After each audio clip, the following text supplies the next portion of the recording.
Hello, and you're very welcome to episode 63 of The Fifth Court, a podcast on legal affairs presented by myself, Peter Leonard, barrister. And myself, Mark Tottenham, barrister and editor of Decisis Law Reports. Mark, good to see you as always. And last week we had a really interesting discussion about the controversial Northern Ireland Troubles Legacy Act with well-known Belfast human rights solicitor Deirdre McGowan.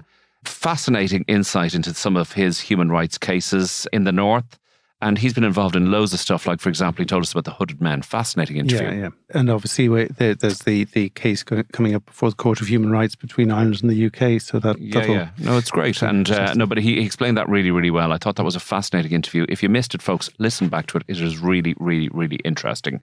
Okay, well, today we are delighted to welcome to the studio Dr. Deirdre McGowan, Senior Lecturer in Law in TUD Dublin, and Dr. Maebh Harding, who's a Senior Lecturer from UCD in family law, and they're going to discuss their new book, Family Law in Context, which is a cutting-edge book in terms of all the latest developments in family law. And it's kind of like a really, really good textbook where they explain in great detail all the various different aspects of family law. It really is a cracker of a book. And we're also going to take advantage of the fact of having two such eminent family law academics in the house, Mark, to discuss the forthcoming referenda, which our dear citizenship are going to get the opportunity to vote upon. Yeah, so the definition of the family is going to be revised if this goes through. And then the women's place in the home is going to be... So it'll be very interesting to hear what these two women have to say about that. I'm really looking forward to it. And it's obviously very important. And we hope people will listen to our show and then go out and vote, because it's really important that people vote in these referenda. But first, we're going to look at three cases from the Decisis website that you have identified. The first case this week concerns the wording of a will. The deceased appointed her husband as executor and two of her sons as alternate executors if he was unable or unwilling to act. Her husband died shortly after her, and a daughter applied to the court to be appointed administrator. So what did the court find in relation to these alternate executors, Mark? Yeah, this is it's a peculiar case. This is Ray Dooley deceased. It's a decision of Miss Justice Stack on the 2nd of February. It's a case that you mightn't have expected it to go the way that it did, because as you said, the deceased named her husband as executor. She said that her two sons should be the alternate executors if he was unable or unwilling to act. An issue then arose, but where her daughter obviously had an issue with her brothers being appointed. And what Ms. Justice Stack said was that unable and unwilling did not apply where the husband had died. So because he had died, this fell outside his being unable or unwilling to act. Whereas if they had said in default of the husband being able to act, the two brothers would be able to act, then they would automatically have been executors. So the phrase unwilling or unable or unwilling did not apply where he died after her and before the grant of probate. Okay, Mark. Okay, very well explained. Let's move to our second case, and this concerns an apple farmer who sought damages from his neighbour, claiming that his apples had been damaged by the other farmer spraying some pesticide. And he was looking for quite a few bob for his crop of apples, Mark. Yeah, so this is North Dublin. There was an apple farmer who was situated beside a potato farm. This is the case of John Donnelly and Sons and Hoey. It's a decision of Mr. Justice Barr in the High Court. And basically what happened here was the potato farmer sprayed pesticide over the potatoes. And it turns out that he did that on a day when the wind was blowing towards the apple farm, with the result that the apple crop effectively got destroyed, or certainly a substantial portion of it did. And it could specifically be shown that the sides of the apples that were damaged were the ones that the pesticide had blown into. It took a long time for the matter to come onto hearing, because this happened back in 2011. And what the court said was, it's effectively... It's like the famous Hanrahan and Merck Sharp and Doe well, it case. Does, but it's also a Rylance and Fletcher issue. Rylance and Fletcher, so if you bring something onto your property that's likely to cause damage, if it escapes, then you are liable for any escape. But what he specifically said here was that if the pesticide had been used in a domestic setting, it probably wouldn't have given rise to any claim. But because this was done on a sort of industrial scale, then the plaintiff was entitled to succeed. Okay, very good, Mark. Very interesting case. Okay, finally, case number 3. The owner of a passive solar house as opposed to an angry solar house, or a kind of a non-passive solar house, whatever that means. You're going to have to explain that. had challenged an application for a development that might overshadow his house. So no sunshine. Then sought to challenge the planning permission by way of judicial review. So this is the case of Murphy versus on Board Planola. Ain't no sunshine when she... Yeah, so you are right. When she's gone. You were right to query what a passive solar house was, because that seems to have confused various other parties in the case, because there was an assumption that solar panels were involved. But in fact, apparently a passive solar house is one where I think the windows are faced in such a way that you take maximum possible benefit from the sunshine, or from the south-facing windows, I suppose. And so this means that the house is kept as warm as possible by natural sunshine rather than any other heating system.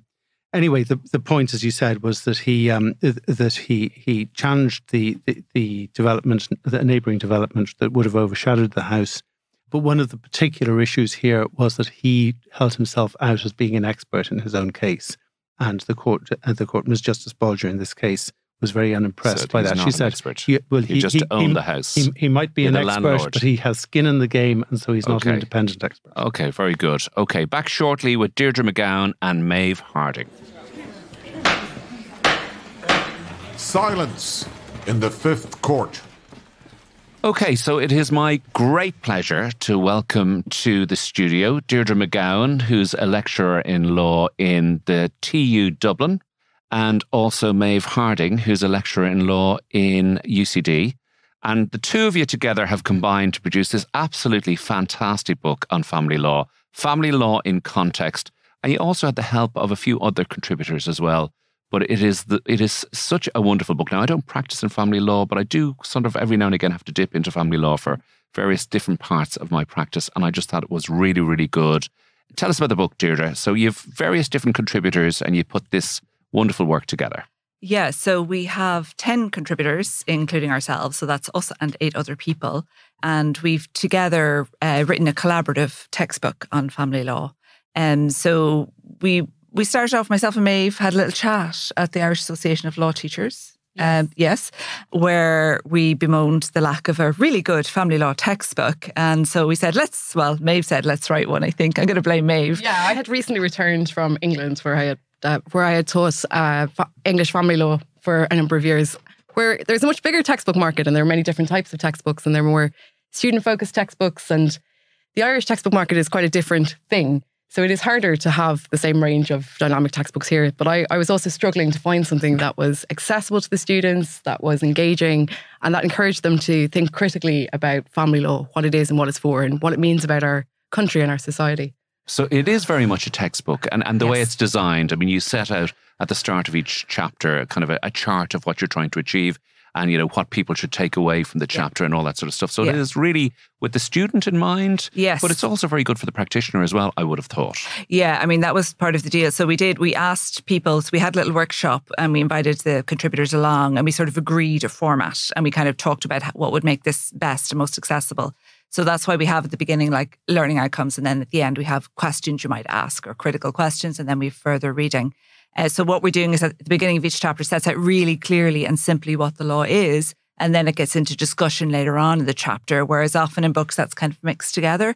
So we felt for kind of the busy practitioner, so, often practitioners, family law comes into everything in practice. I think people don't really realise that, but particularly if you're working in general practice, it's everywhere. And so the practitioner may not have time to, or just may need to know something. And so it's there, it's easy to find, it's easily accessible. Absolutely. Now, both of you are very eminent family law academics. So how did you recruit the rest of the people? Were they all similarly working in various different university departments? The 10 other contributors? Are they all family law people? 8 others. Well, Eight others. They're all very eminent. We did start off with a few more who, due to various family law in context life circumstances, did not quite make it to the final edition, but we hope to include them in future editions. So our criteria was for people who were researchers, so actively researching in the area of law, and also had experience of teaching the law at university or higher education level, because there's a skill in researching, but there's also a skill in teaching and being able to explain concepts accessibly to people and bringing them from a state of no knowledge to a state of having critical views and opinions about an area of law and knowing where to find out accurate information about that area of law. I love this. I love this. I mean, a lot of times we look at academics in third level institutions and they can go off into a room and write these wonderful academic tomes, and they're brilliant and we love that. But you guys are very much focused on the notion of teaching students and of people learning, and the fact that it is primarily an educational institution and, you know, where you work and therefore what you produce must be of assistance to students. And society in general. I mean, we can see from the referendum that there's an issue of family law literacy and how people understand the law and how it plays a role in their lives. So we wanted this to be something that was accessible to students, to all students, so that it would be a good entry level if you'd never heard about the topic before. We explain things simply, use accurate concepts. The words we used, we had a chat about that as well, because we felt the language of family law was quite dated. So we had a discussion about that. But also through the book, then it brings people up to where they're getting their information from. What are the critical questions in each area of law? Where can they find cutting edge research about that? Who's done the research? Where is it? Where can you find it? And then if they want to go further, it kind of leads them to where they might go to discuss critical questions about that area of law in further detail, reading, you know, the leading journals or pieces of research about it. So it's all there for people who want to get further into it. Yeah. So Deirdre, you kind of focused on kind of family law and marriage and, you know, nullity and that sort of stuff. I see a couple of chapters of that nature that you wrote about. So what's new under the sun in relation to marriage and nullity? We had a wonderful episode here where we talked about a nullity case going back to the 1940s. Yeah, I did listen to that one. But anyway, so what's new under the sun? Well, I suppose in kind of my area, I mean, we won't mention the referendum yet, but no, I mean, that's kind of, we're going to get to that later. But that's very front and centre of my area. And so that was part of when we first had the conversation about the book. I was like, yeah, I mean, I can write the marriage stuff, but I don't know anything about the children. So this is very much my area, is the kind of the marriage, the adult relationships. And so what's new in this area, I suppose there's just been a shift over time from, so you mentioned I wrote the nullity chapter and family law, you have to teach nullity and it's a big part of it, but actually it's actually a really tiny part of family law. It's really good for helping you understand, you know, the meaning of marriage and what the implications are of it. But actually, very few people are getting nullities anymore. In fact, I mean, the case law on the meaning of marriage, a lot of it arises in the kind of asylum and immigration area, doesn't it? So, now, you know, where people arrive and the question is as to whether a particular marriage can be recognised, and sometimes people come from polygamous societies and the decision has to be made as to whether a second marriage can be recognised where the first one hasn't been terminated. That kind of thing. Yeah, so I suppose, and this is actually a conversation we had about drawing the line between nullity as a marriage law remedy and then determining the validity of marriage in other contexts, which is a slightly different thing.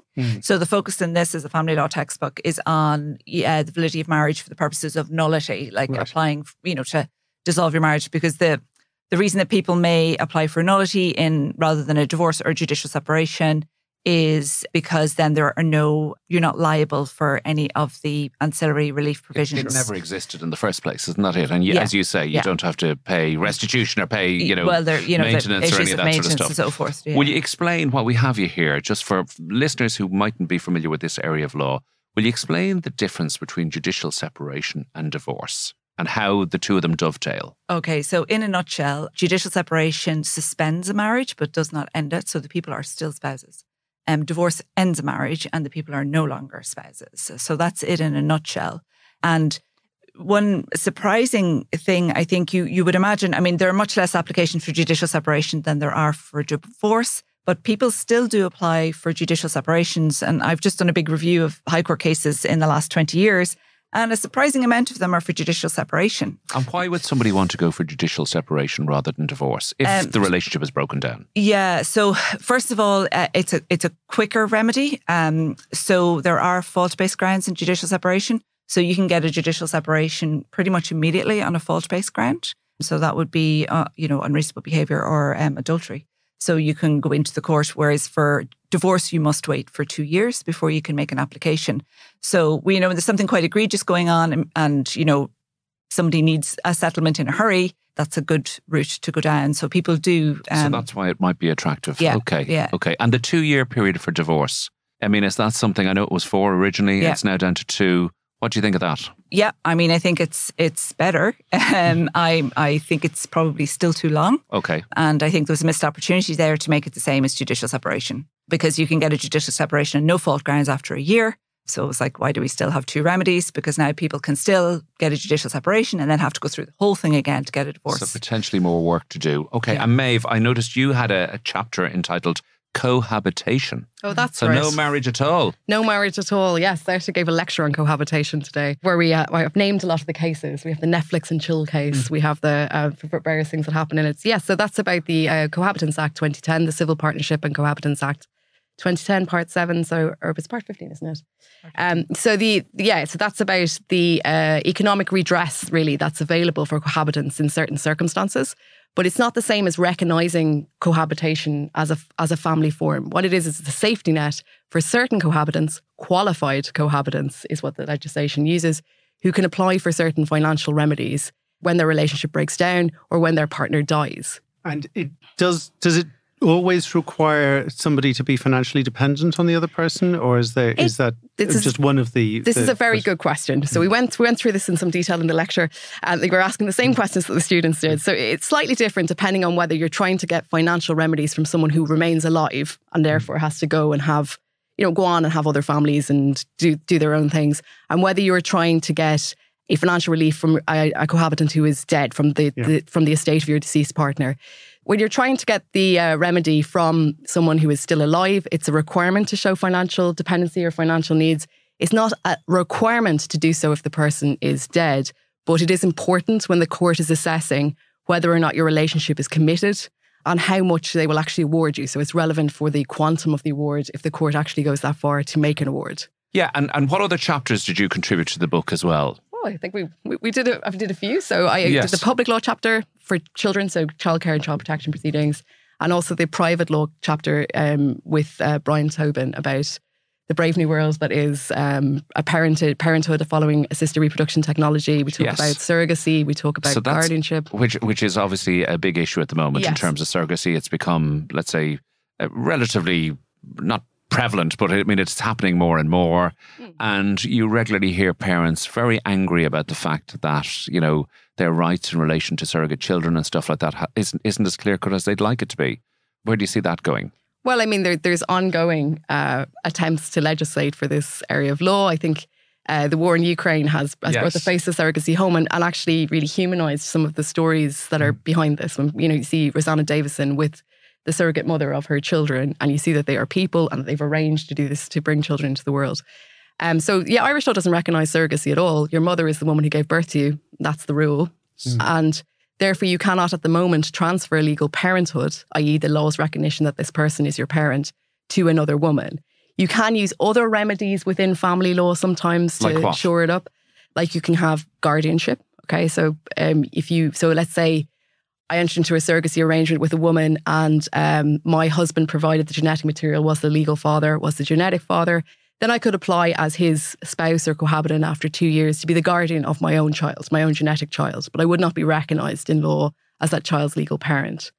There's also some theoretical use of adoption, but the Adoption Authority of Ireland hasn't been that keen on granting adoptions in this particular context so far because they're kind of waiting for more guidance from the Oireachtas and how to deal with it. Because there's always a fear that some of these arrangements can be some kind of concealed child trafficking and require further scrutiny. Yes, of course. Sorry, Mark. Are there issues down the line in relation to the rights of people to know their genetic parents as well? I mean, because we've heard that a lot in relation to illegal adoptions in the past. And I just wonder, is this something that is likely, are we storing up the potential issue of people wanting to know who their genetic parents are? Well, the current proposals for a domestic regulation of surrogacy are very much ingrain the child's right to know who their genetic parents are, to know everything about their surrogate mother, and for this all to be put in a national register. And that is then how we will encourage people to use a domestic process, because they will be streamlined through this. And at the end, it should be easier for them to have legal parenthood either transferred to the intended mother, the woman who intends to be the child's mother. However, the reality is that international surrogacy is a thing, right? It's been happening for decades now. And sort of the Irish state has to deal with that when it comes home, right? So it doesn't have the ability to require other countries to keep this kind of information in the way that the state would like. Do you think there's a lacuna in the legislation in relation to this area? Well, there's no legislation in this area. So there is a lacuna. Well, obviously, by very definition. Lacuna is generous. But does it need? But does it need to be addressed? I suppose that's what I'm asking you about. It does need to be addressed, and therefore, there was a joint Oireachtas committee. There are bills before the Oireachtas about it. At the moment, they're in committee stage, and they have, slightly different approaches to how they would approach a domestic surrogacy situation where the state theoretically has control over all the elements, and what the state's obligation is in an international surrogacy arrangement. Because ultimately, if you're not going to recognise this, then you have a child in the country who may only have one parent looking after them, and the other person is not their parent. And then you're creating problems to do with the child's nationality later, particularly if they come from a country that recognises surrogacy, so they don't recognise the surrogate mother in that country as being the mother and transversing any nationality. So there's a children's rights issue associated in recognising surrogacy as well as providing for the intentions of adults. Okay, and I think that really comes across in the chapter, this So a lot more work to be done in this area. Yes. Absolutely. And just kind of adoption, moving into adoption, Deirdre, and I don't know whether that's particularly your area, but I'm fascinated by this kind of Birth Information and Tracing Act 2022. You make references to that. And that is there to assist people kind of find out information.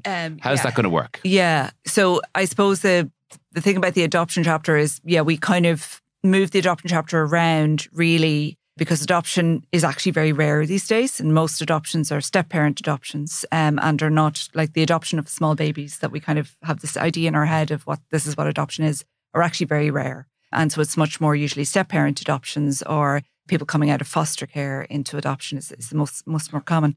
So the kind of the hot topic, I guess, in adoption law at the minute is this attempt to resolve the really horrific practices of the past, yes. Where there are really quite a lot of illegal adoptions and secret adoptions and, people just can't get information. So the Birth Information and Tracing Act is an attempt to deal with that. But a lot of there's a lot of advocacy groups working on this have pointed out a lot of the shortcomings. Yes, so it has to play out yet and see whether it works. Yeah, so we have to see what's going. And I think there's also, I was just reading something recently that it's not really been adequately resourced, and there's this then massive backlog of requests going through TUSLA in order to access records. So that's we remain to be seen how well that's going to work out, and then if there's anything else we need to add to that to improve it. Great. Well, we have a timely issue that we'd like to ask you about, because within the next few days, the people of Ireland will be asked to vote in a referendum on the family and care. And so you would appear to be about as expert as we can hope for in relation to these issues. Can I ask you each, what are your overall views on the proposals before the people of Ireland in relation to the amendment on marriage? You go first, Maebh. Well, I think my views are already in the public domain. But in terms of the first one, the one on family, I think it's a really important change. It's been one of the idiosyncrasies of Irish family law that marriage has been, on such a pedestal. It's affected how we can legislate in other areas of family law to protect the rights of cohabitants and protect the rights of children and their parents. So you think it's a positive change? I think it's really important, actually. Okay. I think, when we look at Article 41 overall and how it was viewed in the 30s, it was directly taken from papal encyclicals about how contemporary Catholic teachings viewed marriage. And they viewed the family as the marital family, and they viewed that marital family as having clear gender roles, right? With the father as the provider and the mother as the caregiver and homemaker. And that was also bolstered by the law that we inherited from the Brits, right? From the Victorian family law, which at that point, in the 30s, women did not have full legal capacity, married women. That didn't come until the Status of Women Act 1957. There was no real prospect of you having, a full career outside the home. And it's really a statement that we're not there anymore, right? We're in a new society now. We recognise that marriage is not the only way to have families. It's not only the way that families are created, and that women have a different role now in society. Can I bring you back? Because the wording here is... We've all got our statements out. Exactly. the state recognised the family... before the amendment, recognises the family as the natural and primary fundamental unit group of society. And I suppose what I'm looking at, when you look at the change, you think, well, why does the family need to be the fundamental unit group of society? Surely each citizen is the unit group of society. And certainly it was 15 years after I left my childhood family and before I married and started another family. I mean, what was I not part of any unit group of society during those years of long years of bachelordom? I mean, what is this unit group of society that we're talking about? Well, I suppose the wording in it is really to, at the time, to express the fact that the family is not a creation of law, right? It predates law. People have been getting married for millennia. So the kind of odd wording about it being a fundamental group of society is designed to reflect this idea that family has always been with us. Law is merely recognising it rather than creating it. And, they're really focused on marriage as being a sacrament at that point. Okay. And but isn't the issue, Maebh, I mean, people understand what marriage is. People kind of do know what it is. Do they know what a durable relationship is? I think people do know what durable relationships are. Okay. And what does that mean to you? Durable relationships are all the other people you know in your life who aren't married. So the women who are single mothers, your uncle who married someone, got divorced and is now living with somebody else. You know, it's the variety of family life that exists on a day-to-day normality in our society. So it's the granny looking after the kids that the mother can't look after. It's your Aunt Joan who's looking after somebody else's cousin. I mean, everybody knows people who are in these durable family relationships of extended care. So calling them durable relationships is new, but the idea that family exists in different forms and doesn't have to be created by marriage is not new to Irish society. It's built into it. And Deirdre, what do you think? Yeah, I mean, I would agree mainly with Maebh. And I think that it's important to kind of contextualize what is changing in terms of what the whole of Article 41 is about. And it is about supporting families and recognising people's lives. It's not necessarily about giving people rights based on their relationship, because that comes from, legislation. What you get as an instant of your relationship is a legislative thing. It does say as a moral institution possessing inalienable and imprescriptible rights. So, I mean, clearly rights as a family are implied there. I mean, I suppose what concerns me slightly is that, we've heard people saying, well, does this include polygamous and polyamorous relationships? And what has been said by various people in the media is, oh, that's for the courts to decide. But the first question the courts generally ask in relation to this is, what did the Irish people mean when they voted on it? Or what was their intention? And so it's a bit of a circular argument to put in a very loose phrase like other durable relationships and then say, oh, well, let's hand it over to the Supreme Court, because that's not really what they're there for, to define something that we don't even know what it means ourselves. So maybe we'll just take it back a step. So the first part says, or will say, the state recognises the family, whether founded on marriage or other durable relationships, as a natural, primary and fundamental, and all of that stuff. But then the next bit, which often people don't mention in the context of the referendum, and I notice it's left. Not on the sheets, actually. It's not on the sheets, and it's not on your little booklet. No, it is. Well, no, 41.1.2, I think, has been left out. Okay. And it says, the state, therefore, guarantees to protect the family in its constitution and authority as a necessary basis of social order and is indispensable to the welfare of the nation and the state. Okay. So that's kind of a statement of what family means to the state. And it's that piece that, in fact, gives the family rights, but it's the family as a group. Yeah. It's not the individual members of the family. If this referendum passes in relation to this is the 39th proposed amendment to the Constitution, it will still all be about the family. It's just the family there'll be a broader view of what constitutes a family. A slightly broader Isn't view. that it? Yes. And there's some really nice focus on this by the Chief Justice in a recent, it's actually an immigration case called Gari, around this. And he's kind of talking about the article designating a space within which the family can make decisions and has autonomy and authority. And so that really gives you a sense of, well, what is a family? A family is a space within which people make their own decisions and within which the state has no role. And the Gari decision is really interesting because that is one where it was a family reunification case where a spouse who was not an Irish citizen were claiming they had a right to cohabit with their Irish spouse in Ireland. And the court said, no, cohabitation is not one of the rights of the family under the Constitution. That it's a right for the family as a group, but the Oireachtas can weigh that up against other needs of the state, in this case, controlling immigration. So some of the arguments around, well, you'll be able to bring in 3 wives. I mean, now you can't even bring in 1 wife, so I think that's really disingenuous. And the Gari decision is relatively recently. I mean, it's 2020. And just because you're married to someone doesn't mean they get to come and live in the state. And Maebh, from your point of view, I mean, do you see any drawbacks? Mark talks about uncertainty as a result of that, and the parameters maybe aren't as defined as they were under the previous. But we know the world has changed, and traditional views of marriage are very different now. So, I think it's reflective of a changing society. But what do you think? Have you any concerns about it? I think it's important to, when you're thinking about both articles or both proposed referenda, to separate the values from the potential immediate legal effect. And we're talking about a very significant change in values, the opening up of the idea that families can exist in different ways. But when it comes to legal effect, the immediate legal effect of this, we've got to remember we have a whole family law, right? Which we've written a book about. There's legislation. Cohabitants already have recognition under the law. A kinship carers and under inheritance, we recognise kins. We already have these ideas of family built into our legal system, but we don't recognise them as the family. We don't give them that kind of moral value to say that they're important to the state. So when we talk about the immediate effect of this, it does give the state space to make legislation about different types of relationships. And we have done that before, but we've always had to kind of do a lot of jiggery-pokery to make sure that marriage is always protected within that.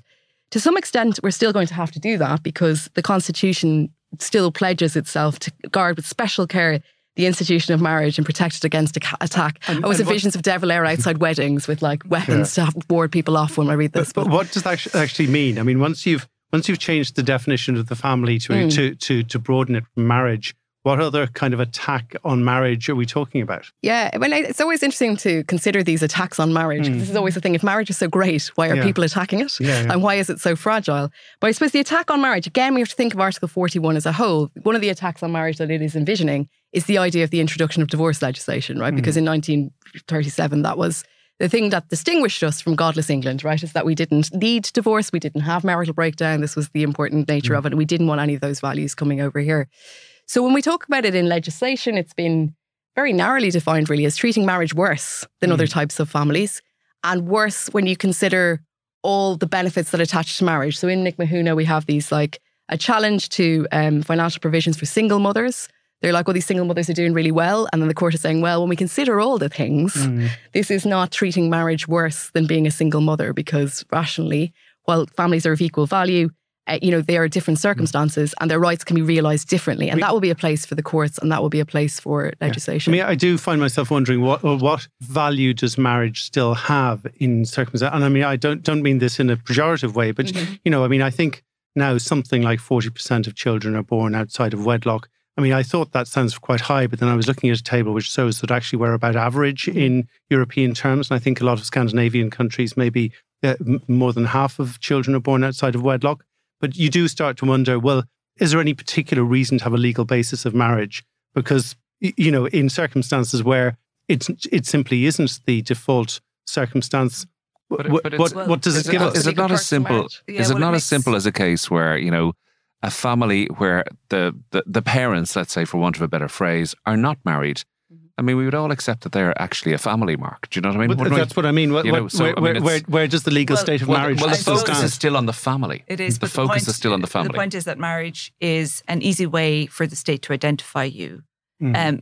Because people can cohabit and actively decide not to get married for whatever reason. Which is often the case. Well, more often people just don't get round to getting married or people don't get round to it. Cohabitants don't all think alike. Yeah. They don't, so everybody is different. But I think we all accept that. Yeah. Yes. But I mean, the thing is that marriage does, it is an easy way for the state to identify who's married. And there are, who is in. That sounds a bit Big Brotherish, doesn't it? Yeah.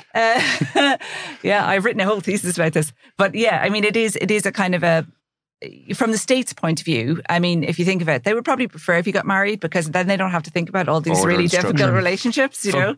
So, and there are advantages. I mean, there are tax advantages to being married that, don't come at the minute with other relationships. And also when it breaks up, you have to get divorced, you have to go to court, the court has to stand over the financial remedies that are done. None of these things happen with cohabitation. Again, you make marriage sound like more of a burden than a blessing. No, but it's a blessing. I mean, you get to have a court look and make sure that proper provision, which is not a bit of the Constitution that's changing, is made for dependents and spouses when a marriage breaks up. And that's the difference between cohabitation is it's just much less certain. We don't know when it starts particularly. It can end. The level of commitment is not necessarily the same in all cohabiting relationships. And that's why when we look at the cases that have happened under the Cohabiting Act, they're quite intrusive. Like people have looked at every aspect of these people's relationships to see if they are committed. Yeah. So Maebh, what I'm hearing from you is you don't think society will fall apart if this referendum is passed. Can I ask you about the second referendum? The second referendum. The woman in the home. It's that's kind of what it's suggested. There's one complicated form of wording being replaced by another complicated form of wording. Mark has his leaflet here if he wants to read it out. Go on, tell us about the 40th proposed amendment to the Constitution. What are your views on that? Well, again, we have Article 41.2, which, will we read it? I mean, I think the wording is quite shocking. Please do. I just don't have it in front of me. In particular, the state recognises that by her life within the home, woman gives to the state a support without which the common good cannot be achieved. 2, the state shall therefore endeavour to ensure that mothers shall not be obliged by economic necessity to engage in labour to the neglect of their duties in the home. So this article reflects the social function of women in the 1930s. And if we look at De Valera speaking about this article at the time, he uses the word woman and mother interchangeably. They're linked. That is the understood and accepted social role for the mothers. So we're trying to move away from that. So we're trying to move to an article that says when we talk about the work that happens in the home, that's something that can, should, and is done by people of all genders. And it's not just done by women. So when you look at the Constitution as a whole, and Julie Morrissey, who's a poet, I'm going to recommend her work later, she's done a great poem about positions gendered male in Bunrock na Heron. So there were only 7 mentions of women in Bunrock na Heron. And the rest of them is presumed to be men, right? So these are all these roles that would be presumed to be men. And then when we think about the women, we have Article 40, we've got their place in the home. And what we're moving towards now is a society where we accept that women are available in all other spheres of society, that the rest of the Constitution are roles that women could inhabit. So we're not relegating women to Article 40, and therefore we're including care as something that can be done by men and women. Would the easiest approach not have been just to get rid of this provision altogether out of the Constitution and not try and replace it with this kind of complex sort of notion that people have to get their heads around? Yeah, I mean, yes, but one use that the article does have, and come back to my reading far too many divorce cases, is in divorce and judicial separation. And it has been used by the courts in judicial separation and divorce cases to acknowledge the equal value of income earning work as opposed to the care work that a dependent spouse might do in the home. And so if it were just removed, I think somebody must have been looking at the judicial separation and divorce cases. Well, then where would that foundation for that equal recognition come from? Because the divorce legislation refers to taking into account this care work, but it doesn't say what weight should be attached to it. Whereas, this provision has allowed some weight to be attached to it. Now, it's applied by the divorce courts in a gender neutral way. It's applied to both dependent men and dependent women. So in effect, what the new thing is doing is basically doing what the courts are already doing. Yeah, I suppose what strikes me is that the article, what it specifically says is that it is the state that shall endeavour to ensure that mothers shall not be obliged by economic necessity to engage in labour to the neglect of their duties in the home. And if that had ever been put into practice, if the state was actually saying, right, mothers who wish to stay at home to look after the young children, I mean, I don't know if you can, but, if there was an actual active policy to support women who choose to stay in the home to bring up younger children, for example, and now we were voting to take that away, people would be up in arms. I mean, the fact that this has never actually been sort of put into place seems to be the issue. And you're talking about cases where it's actually the family fund that's being dealt with in terms of supporting whereas this very specifically refers to the state, doesn't it? Yes, but that's not how it's been interpreted, and the state has never done that. And you can be sure that if the state had put something in, was providing for mothers, there would absolutely have been an equality claim by a father carrying out that role to say, well, I'm looking after the children, I'm carrying out the same social role. Well, I think I should also get the same payment. Yeah, although the Constitution wouldn't protect him. So, but yeah. But I think, that the Supreme Court has interpreted that provision, has said that this is dated, and has said that it's about care, and does recognise it being carried out by both men and women. Do you see any negative aspect to this, Maebh? I presume you're in favour of this amendment as well. Or how do you view that? It is kind of complicated, I think. Yeah, slightly more complicated than the last one. I think everyone would agree that it's not the wording that people were looking for. And simpler wordings were put forward, and broader wordings recognising care in the wider community were put forward. And that wasn't the wording that the government has run with. But I think it's hugely significant that we are going to we had a constitution that recognized a particular patriarchal form of the family, right? If you look at Article 41 as a whole, but what was interesting about it was that it did recognize that what women did in the home was valuable. So to take that out completely and not recognize that the day-to-day care, love and affection that happens in families is not have any recognition of that, not have any recognition of the reproductive labour that is done in homes, would actually be taking away some of the values of our country and what we recognise as being important. So from a value point of view, I think it's important that care is recognised in the Constitution. I think it's important that it's called care and not some kind of strange duties done by women. Oh, yeah. I mean, not everything should fall to the mammies. Well, you say that, but I mean, I don't know how you analyse the statistic, but I saw the other day that it's estimated that something like 98% of work in the home is done by women. Now, I don't know how you assess that, but certainly not wrong. It's not wrong. It's not entirely misplaced, this notion that women give the state some unpaid service, shall we say. Absolutely, but it's about setting values for modern Ireland. Yeah. So it is a truth that women do much of the caregiving labour. It's complicated, the reasons why that happens. But part of it is because it's viewed as the correct work for women. So this is, again, stepping away from that and saying that we should all be helping out in all spheres, that this is important work to our society that should be done by men and women. Okay. Folks, we're well into additional time here. This has been fascinating. And I think you've both set out your cases very, very well. I think, Mark, in fairness, you've played devil's advocate here and you've thrown a little bit into the mix because we want to be balanced out there. Obviously, people who listen to this show might take a view either way. So we wish everybody well. Just go out and vote. It's so important that people go out and express their, exercise their franchise in relation to these matters. Okay, before we go, Deirdre, we have a question we always ask. Oh, yes. Book or movie you would like to recommend to our listeners? Okay, so on the book, I'm going to go with the Northern Irish Feminist Judgments Project, which I think Northern/Irish. Northern, yeah. So which both myself and Maebh actually contributed to, but it's a much larger book. There are lots of contributors, but the reason for that is it's basically what has happened is that there's a rewriting of judgments. So judgments that have been given by the Irish courts, North and South, and they've been rewritten from largely feminist perspective. So but it's just a different way of thinking. They've rewritten the judgments? They've rewritten the judgments. Right, okay. Yeah. And then there's, as if there was a feminist judge, basically. And then there's a little commentary that goes along with it. And there's one in particular that is a rewriting of the Kerry Babies Inquiry report. Okay. That I have to say is absolutely... I'd say that would be very different from a female perspective. Yeah. Absolutely. And I think it really brings home how different you can think about things with the same facts given the same context. And I might mention it's actually written by the late and great Vicky Conway. And so then in terms of a movie, I'm not going to go with a movie because I'm not really a movie person. I can't sit through a movie.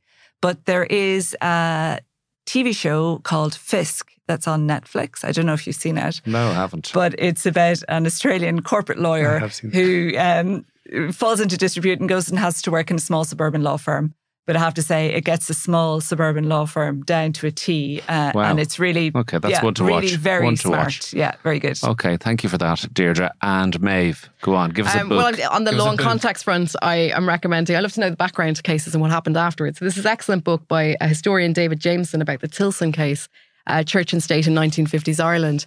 And it really brings out the context of that case, the human element. You tell us about the Tilson case. So the Tilson case is very famous in that we had the Protestant father, the Catholic mother. The Protestant father had promised... promised to raise his... Well, it's not Feathered on Sea, but Feathered on Sea is mentioned in this. It's actually... there's a number of locations, but I know what you're thinking of, and that's mentioned in the book. Right. They're not based in Feathered on Sea. He promises to raise his children as Catholics so that he can marry in the Catholic Church to his pregnant wife. And then they fall on hard times. They have marital difficulties. He takes the kids and places them in a Protestant orphanage. And the case comes to the courts. And the court comes to the very radical position based on Article 42, which thankfully we're not talking about today. But men and women have equal rights, decision-making rights as parents, which is actually quite progressive at the time. They're quite far away from where England was. But it's shrouded in religiosity, right? So because it's effectively giving effect to this promise that he made to raise his children as Catholics. And on both sides, the Church of Ireland, Protestant orphanage people are involved. The Catholic Church is involved, McQuaid is involved. And these two people and their family, they find themselves embroiled in this huge national polemic. But what's really interesting, I'm not spoiling the book, is they actually get back together at the end and they live happily for many years in England. So I wasn't really expecting that, but it's excellent. And it really does look at all the different aspects of it. That might be a little focus for it. Yeah. No, I think that'd be great. You've given us an idea. Yeah, there you go. That sounds fantastic. And then the last thing I wanted to mention was not a film, but an exhibition that's happening in Mali called Is This a Poem? Ventures on the Age of Art Form. And it features some legal poems that are based on legal works. So Julie Morrissey's Positions Gendered Male in Bunnock na Heron and Kimberly Campanello's work based on the Mother and Baby Homes report. And it's on in Mali now for the next six months. If people want to go in. Museum of Literature Ireland. It's on Stephen's Green. Oh, wow. Okay, there you go. All right. Well, look, they're both fabulous recommendations. Deirdre McGowan and Maebh Harding, thank you so much for coming in and being guests on The Fifth Court. The Fifth Court will adjourn until next week. So that's all from this edition of The Fifth Court. We hope you have enjoyed it. Can I say a huge thank you to our guests today, Dr. Deirdre McGowan from TUD Dublin and Dr. Maebh Harding from UCD for coming in and talking to us primarily about their book, but also about the referenda. Mark, what a great discussion that was. Well, I hope it illuminates some of our listeners and helps them to decide which way to vote, because it's been a strangely controversial referendum. I think everybody always assumed the language is outdated, and then a lot of people in the media are saying, well, actually, what they're proposing isn't necessarily an improvement. So yeah, well, I hope what was discussed on the show here was very informative. But I would say to people, go out and vote. It's so important that people vote. Okay, before we go, I would also like to say a big thank you to our producer Conal O'Moroyne and to Lee Brennan of the Dublin South Podcast Studios for their wonderful work in recording this show. So from me, Peter Leonard, myself, Mark Tottenham. Thank you for listening, and we'll see you soon in The Fifth Court.